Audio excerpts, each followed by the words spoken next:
I find it kind of ironic that Shannon Sharpe's like, I'm a family man. I actually had to look up whether he was married or not. I'm like, oh, how's his wife with that one? Saying, listen, I just took up with an OnlyFans model. What's the big deal? Her name's Gabby. She goes by Colby or whatever on OnlyFans. And this was all consensual. So I looked it up. He's actually not married, but he has some kids. I don't really think you want to purport yourself to be like this, really great all-American family guy, shall we say, given your,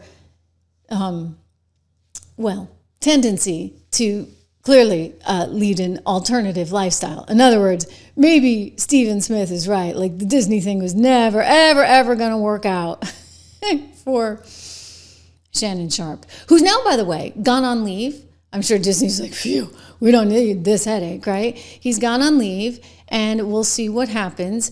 But he's countersuing this woman and I guess Tony Busby. But we'll see. One thing that some of the articles pointed out, which I thought was sort of important, was that he actually went out there and made an offer of $10 million for this woman. So that's a little bit peculiar. And then they communicated this.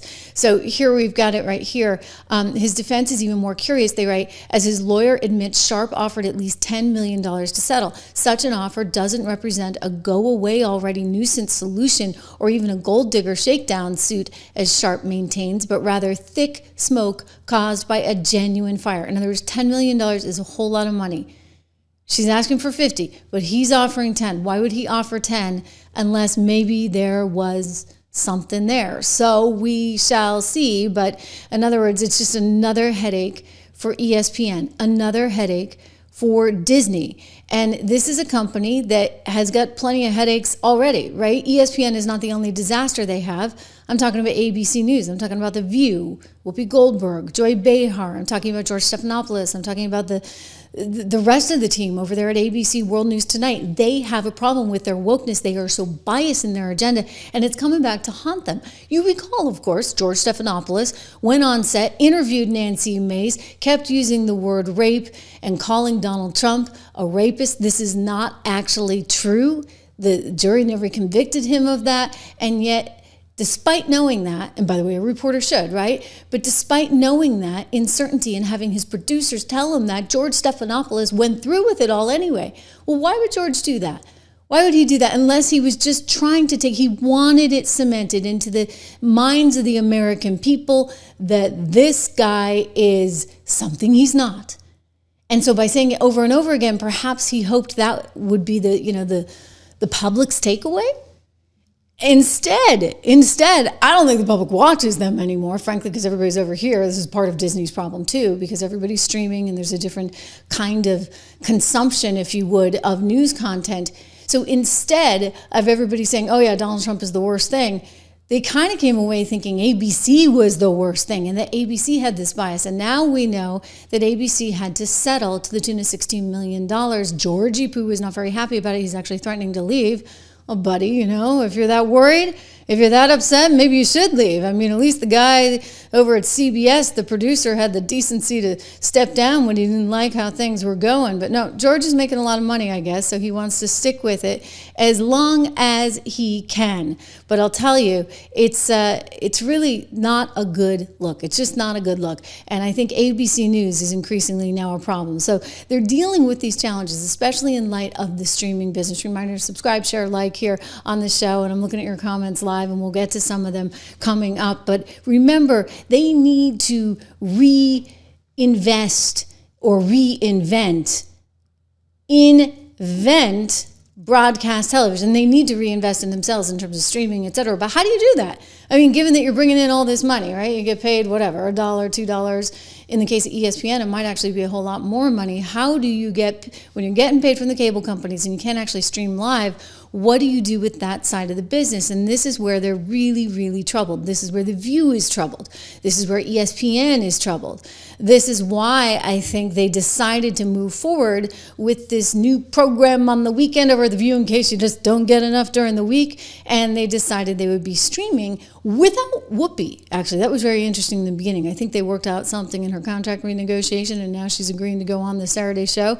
But here's the thing. It's not doing so well. It's just not, because I don't think that the traditional medium translates. Take a look at this. This is the View weekend. They got 97,000 views.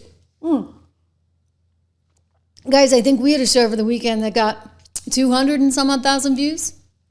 Right, so the View has all the resources in the world. Giant sets, live studio audience. They're pumping marketing money into this, and all they can do is 97,000 views for their show. You know, we're doing 200, 300, 400. I mean, that's not unusual for us to see on the little Trish Regan channel right here. Reminder to subscribe and keep those views coming. But anyway, they've got 97,000 views on that line. Now, I'm not going to begrudge them that. It's a start, right?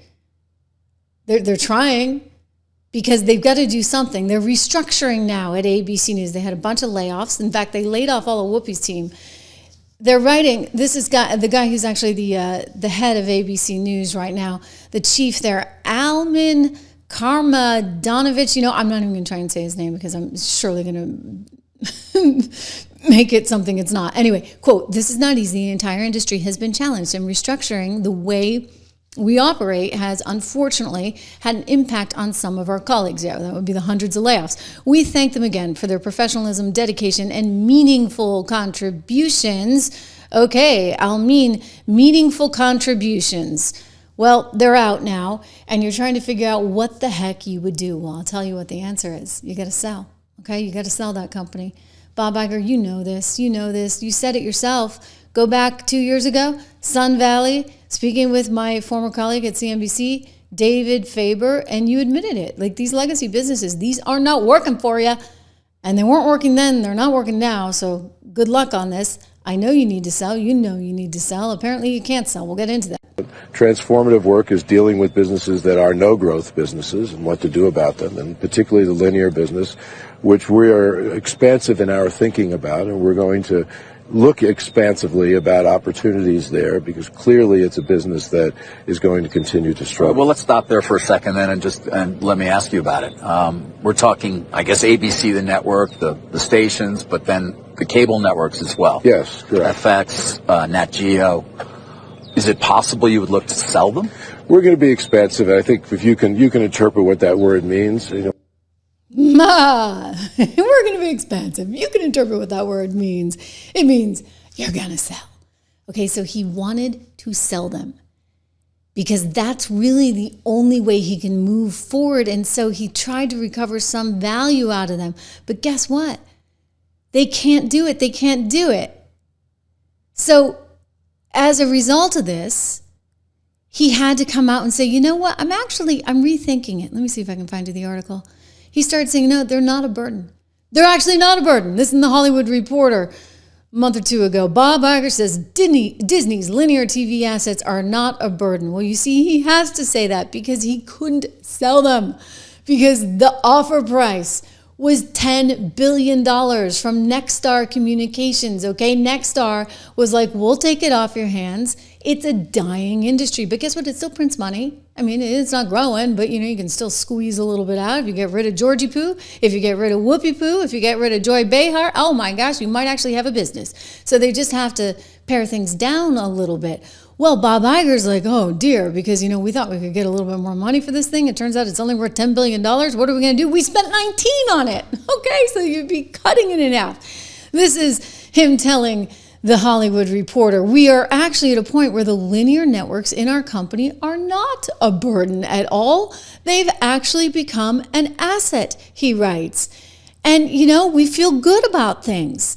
We feel good about things, and we're going to try and make it work. So he's trying to shut down the M&A rumor mill because basically they couldn't get rid of these things. At the time, Iger had tapped. You had former studio heads Kevin Meyer, Tom Staggs. They were trying to advise on the possible sale of linear assets beyond ESPN, beyond the ABC Broadcast Network and the FX channel. And now, apparently, these guys are busy trying to figure out how they can turn ESPN into a streaming business. So that's the latest news. They can't sell it. Remember, $19 billion is what Disney paid for the network back in, I want to say, the early 90s. It is now in the marketplace today, and this was like a year or two ago, so it's probably worth less now. It's worth $10 billion. And so Disney's looking at it, they're like, oh my gosh, well, what do we do? Maybe we just keep these businesses and we try and transition them. We try and figure it out. Good luck with that. So this is a marketing person at Disney whose last name is Fox, noted that ESPN had reached some 200 million adults in the month of March on its digital platforms alone. Boom! Okay, not to brag or anything. 88 million we reached right here in the last 28 days on YouTube, plus another 49 million on Facebook, plus multiples on Rumble and Spotify. You should follow my podcast on Spotify if you don't have it there yet. We just started that. So great, ESPN, I'm proud of you, okay? I'm just saying, you may have a ways to go. You and The View, okay? So they're all excited. They're generating 400 to 500 clips a day. Wow, gosh, they're way ahead of me. I don't have 400, 500 clips a day, but I do have 88 million. So ratio-wise, I'd say I'm ahead, all right? And I didn't start this that long ago, just a couple years ago, actually. You guys, so many of you have been here from the very beginning. And they're saying, oh, the way that sports is consumed, a lot of people just want to watch the play. And so they'll watch it in a streaming format after. Okay, good. Keep telling yourselves that. I'm sure that that'll work out just fine for you, except that, there's a lot of infrastructure that goes into broadcasting these sports. And you're going to have to remember that, ESPN, because you got to pay up big time to get the rights for half of this stuff. So they're in a mess. They got to try and figure this out. Here's what I was telling you earlier. You know what? Nexstar tried to buy Disney for $10 billion. Disney, do not forget, had bought it already for $19 billion way back in, it was either the late 80s, early 90s. And this company's stock price, it's just been cratering. It's basically less than half what it was after COVID. So I don't think that there's a real financial path here. All right, ABC News is a headache. They got a $16 million hit as a result of Georgie Poo we just talked about. All of this just adds up to problem after problem after problem after problem. So what do you do with this right now? I think Bob Iger would love to sell it. He told us that a couple of years ago. He'd still love to sell it. He can't sell it. It's not worth anything because the growth isn't there. And so you look at the entire landscape right now, and it reminds me of what's happening at MSNBC. You're paying $25 million to one Rachel Maddow. I'm sorry, that gravy train is over. $25 million, and now Comcast is running, and I mean running for the hills, trying to get away from Rachel Maddow, trying to get away from that Home Morning Joe team, because that is not a good business either to be in. One, you get the headache of what's going on in the administration and the FCC breathing down your back. And then two, you've got no real growth opportunity there. So they're trying to tell their talent, oh, it'll be great. Investors can really, really focus on you guys. Well, they're going to focus on you. And let me just tell you, they are going to cut your salaries. Rachel, you are not going to be making $25 million, maybe $2.5 million, and you're going to actually have to work 5 nights a week. Oh, imagine that. Imagine that.